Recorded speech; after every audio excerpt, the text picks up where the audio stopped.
Olá! No vídeo de hoje a gente conversa sobre o ano do pensamento mágico de Joan Didion, que foi uma escritora norte-americana muitíssimo famosa, conhecida principalmente pelos seus ensaios que tinham um cunho mais intimista e também por ter sido precursora do que hoje é conhecido como New Journalism, ou traduzindo literalmente, novo jornalismo. E se você tiver interesse em saber mais sobre a vida, sobre a trajetória da Joan Didion, recomendo fortemente que assista a este documentário aqui, que está disponível na Netflix, em que a própria Joan Didion fala sobre sua vida e obra.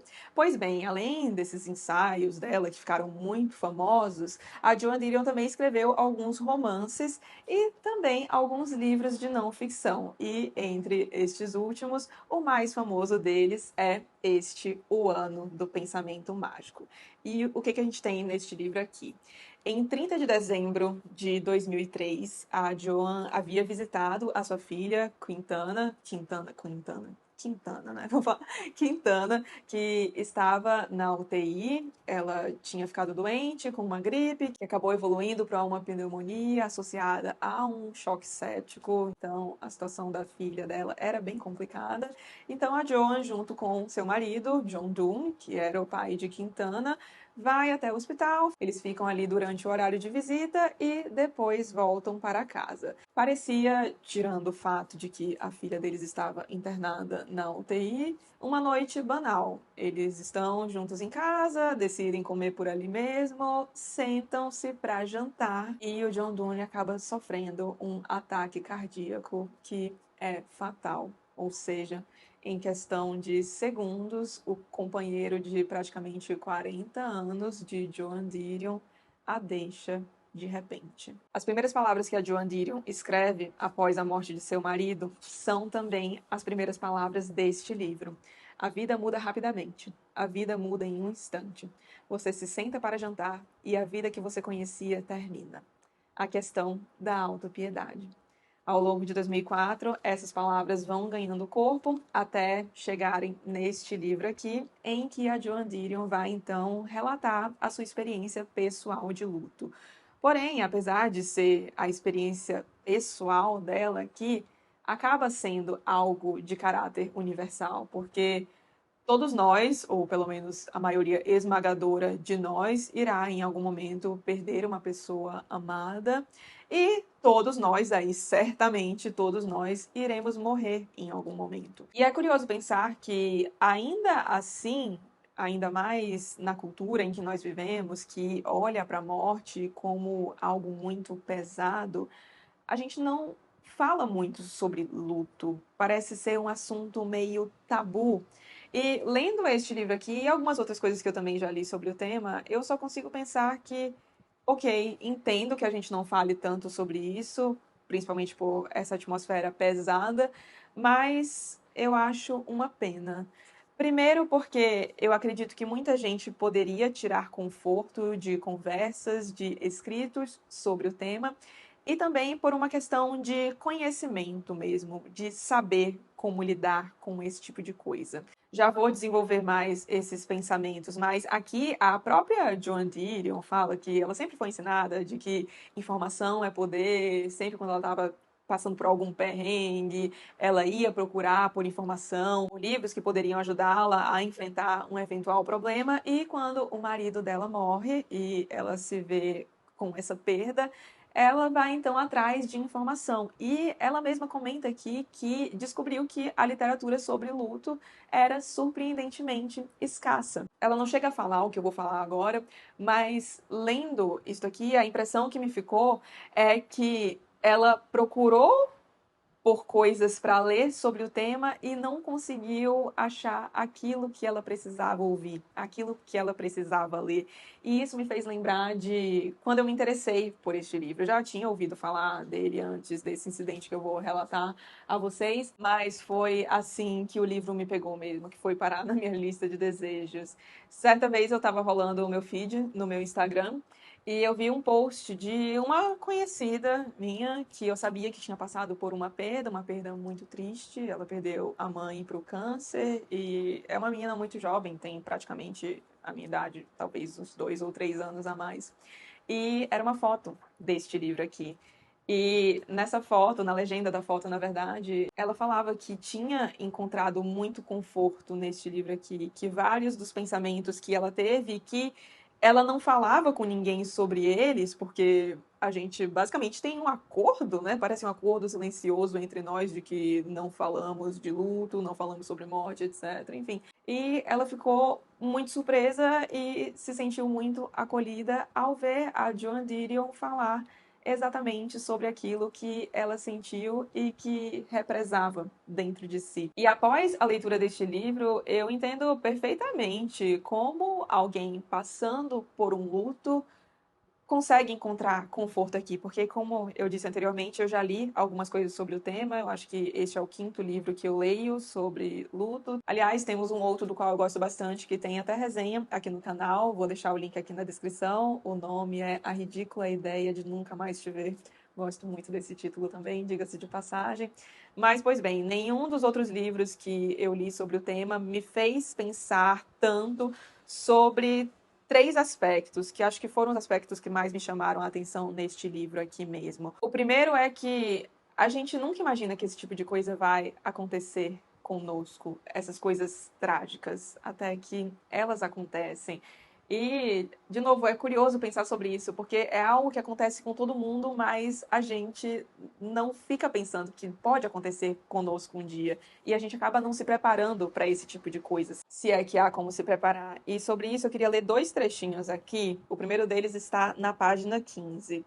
Olha o que a Joan Didion diz. Na cozinha, ao lado do telefone, na cozinha foi onde o marido dela morreu, eu tinha colado um cartão com os números das ambulâncias do New York Presbyterian. Isso é um hospital. Não tinha colado os números ali por antecipar um momento como aquele. Tinha colado os números ao lado do telefone para o caso de alguém no edifício precisar de uma ambulância. Outra pessoa. E sobre a normalidade desse tipo de acontecimento, por mais que pareça absurdo, ela escreve: era precisamente a natureza normal de tudo que preceder aquele acontecimento que me impedia de acreditar que tinha acontecido de verdade.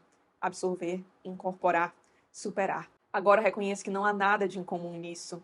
Confrontados com um desastre súbito, todos nos fixamos em quão banais foram as circunstâncias nas quais o impensável aconteceu. O segundo aspecto sobre o qual este livro me fez pensar muito foi sobre o fato de que a dor da perda de uma pessoa amada, e pessoa amada que eu digo um companheiro amoroso mesmo, marido, esposa, alguma coisa semelhante, deve ser muito diferente de todo tipo de perda e muito mais doloroso, eu diria. O livro da Rosa Monteiro fala sobre isso. O livro da Rosa Monteiro, aliás, é outro livro que eu mencionei aqui, A Ridícula Ideia de Nunca Mais Te Ver.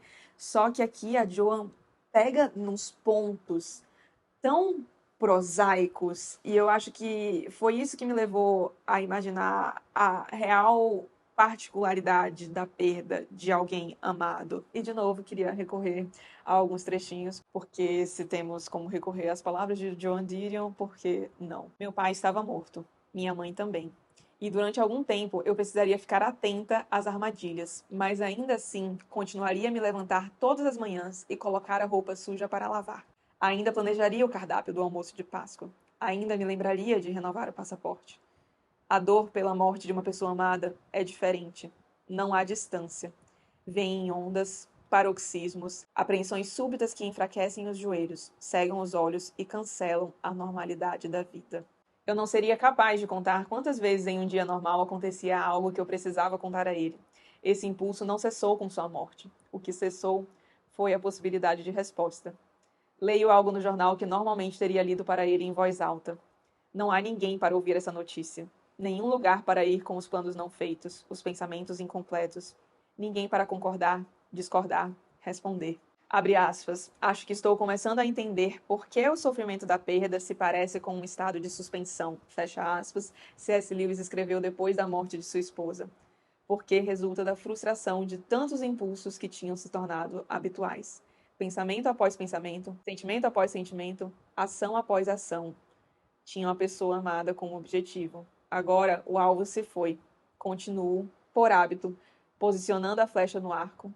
Então me lembro e a deposito no chão. E o terceiro aspecto é a experiência do luto em si.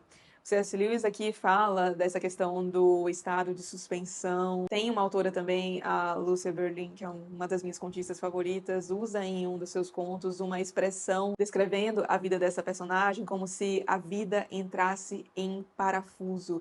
E ao ler o livro da Joan Didion, eu lembrei muito dessa expressão, da vida entrar em parafuso, porque a gente vê esse movimento acontecendo na vida da Joan Didion. Ela fica rememorando os mesmos acontecimentos, tanto que eu tenho certeza de que muita gente pode pegar este livro aqui e achar um livro bastante repetitivo, mas é a experiência do luto.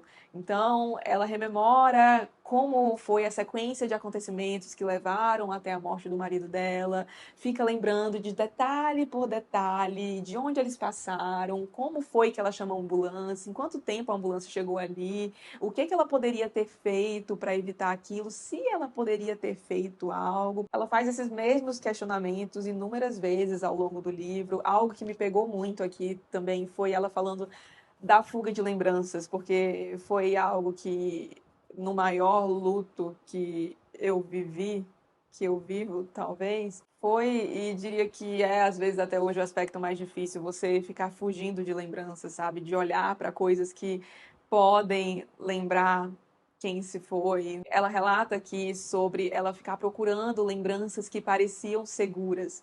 E essas lembranças seguras eram justamente aquelas lembranças que ela imaginava e não tinha como correlacionar com o marido dela. Também fala de como ela procurava evitar os caminhos que eles percorriam juntos, justamente porque ela lembrava disso e aí começava a entrar nessa espiral, nessa vida em parafuso. E, ao mesmo tempo, ela se vê querendo lembrar de algumas coisas justamente para não esquecer. Então, ela fica pensando, será que se eu deixar de ficar lembrando disso, então a imagem dele vai começar a desaparecer na minha mente, eu vou esquecer disso aqui que eu não queria esquecer. É, é muito conflitante ver esse desejo de esquecer, mas também o desejo de lembrar para sempre, o desejo de jamais se esquecer. E lendo isso aqui, você percebe que o luto é um processo, não é algo que acontece, tem um ápice e pronto, acabou, depois daí a vida melhora. Às vezes eu imagino que, no geral, nós temos uma ideia de que o gráfico de um luto seria algo como começa aqui no alto e aí depois vai caindo até se estabilizar. Quando, na verdade, eu acho, ainda mais depois de ler isso aqui, que o luto representado num gráfico seria uma montanha russa. E eu falei no começo deste vídeo que eu considero uma pena que a gente, apesar de entender, de novo, eu considero uma pena que a gente não fale mais sobre isso, porque a Joan comenta aqui que muitas pessoas não sabem se portar frente a alguém que está vivendo um luto. Então, quando tem o funeral, por exemplo, as pessoas estão lá todas muito sentidas, só que depois é como se as pessoas falassem, olha, você tem que seguir a sua vida, que é isso, você ainda tá nessa. E às vezes é quando a pessoa realmente está começando a viver o processo, porque muitas vezes ela nem assimilou ainda. E é o caso da Joan Didion, porque quando o marido morre, ela tinha uma filha no hospital em estado gravíssimo, ela tinha que se perguntar como que ela ia comunicar à filha dela de que o pai dela havia morrido do nada, tinha a questão de funeral para resolver vários problemas que decorrem da morte de alguém. E ela ficou muito tempo ocupada com tudo aquilo, então ela tem que resolver as questões funerárias, pendências, resolver a vida da filha dela também. E aí, só quando isso tudo termina, que é já um tempo após a morte do marido dela, que ela percebe que, ok, agora que vai começar mesmo o processo de luto. Mas enquanto isso, as pessoas estão lá cobrando reação, querendo que a vida dela volte ao normal, mas não tinha como. E agora eu lembrei de uma frase que nem é da Joan Didion, é na verdade do Philip Aries, espero ter falado corretamente o nome dele, que eu achei muito bonita e eu acho que pode representar muito bem o luto, a perda de uma pessoa amada. Uma única pessoa está ausente, mas o mundo inteiro parece vazio. Nossa, acho que eu fiquei uns 2 minutos parada agora, olhando para o nada, pensando neste livro. Geralmente, ao fazer as resenhas, eu gosto de fazer um roteirinho antes, abordando os pontos sobre os quais eu pretendo falar, e eu confesso que dessa vez foi muito difícil, se é que eu posso chamar o que eu fiz de um roteiro mesmo, porque acho que Foi mais um conjunto de pensamentos aleatórios que me ocorreram ao ler este livro aqui. Espero que o raciocínio não tenha ficado muito confuso, apesar de que acho que ficou difícil ser clara falando desse tema, né? Se nem Joan Didion conseguiu, imagine eu. Mas eu queria terminar a resenha com uma passagem do finzinho do livro. Sei porque tentamos manter vivos os mortos. Tentamos mantê-los vivos para que permaneçam conosco. Também sei que, se quisermos viver, chega um momento em que temos que nos libertar dos mortos, deixá-los ir, deixá-los mortos. Deixar que se tornem uma fotografia em cima da mesa. Deixar que se tornem o nome nas contas fiduciárias. Deixar que sejam levados pela água. Mas saber disso não faz com que seja nem um pouco mais fácil deixar que sejam levados pela água. O que dizer depois disso, não é? Mas finalizando as minhas impressões sobre o livro, só queria fazer duas críticas, uma ao livro em si e uma à edição. A crítica ao livro, e foi o único ponto que me incomodou nessa leitura aqui, que é a Joan Didion fala muitos nomes desnecessariamente, e por isso eu quero dizer, por exemplo, ela vai pegar um voo, mas não é um voo da Air France. Ela vai para um hotel, mas não é um hotel, é o nome de um hotel que por acaso é um hotel super chique. Ela não vai ao hospital, ela vai ao hospital que também é um hospital super chique, se é que a gente pode usar chique para se referir ao hospital. Enfim, vocês entenderam. Eu achei isso tão estranho. Das primeiras vezes que aconteceu, eu fiquei ok, mas depois foi se repetindo. E eu pensei, quando eu vou ao hospital, eu não falo, eu vou ao. Insira nome do hospital aqui. Eu falo, eu vou ao hospital. E eu acho que todas as pessoas que eu já ouvi falar de coisas do tipo falam assim também, vou ao hospital. Às vezes parece até uma questão de. Não queria usar essa palavra, mas assim, de ressaltar a importância, sabe? Tem um momento aqui em que ela tá falando que ela recebeu uma ligação, e aí ela coloca o nome da pessoa e, entre vírgulas, indicado ao Oscar, que a pessoa que ligou para ela era um indicado ao Oscar. Eu fiquei, qual a necessidade de colocar isso? E isso acontece várias vezes ao longo do livro. Alguém mais se incomodou com essa questão, aliás? Enfim, eu só queria pontuar isso aqui porque se repetiu muito. E a outra crítica que eu tenho a fazer agora para a edição mesmo do livro, que sai pela HarperCollins, é muitos erros de revisão. E às vezes acabam atrapalhando um pouco o fluxo da leitura, porque você está lendo, aí você percebe que tem algo estranho, aí volta e é um erro de revisão. Então, deixo aqui a dica para a editora, vai que isso chega neles para as próximas edições, porque este livro é maravilhoso, merece um baita cuidado, como teve em vários aspectos nessa edição aqui, diga-se de passagem, mas deixou um pouco a desejar na questão da revisão. Espero que vocês tenham gostado deste vídeo, que talvez seja o mais confuso que eu já gravei na história deste canal. Se você gostou do vídeo, não esqueça de deixar um like e de se inscrever aqui no canal, caso seja um caso não seja, no caso, caso não seja um inscrito ainda. Um grande beijo e até os próximos vídeos.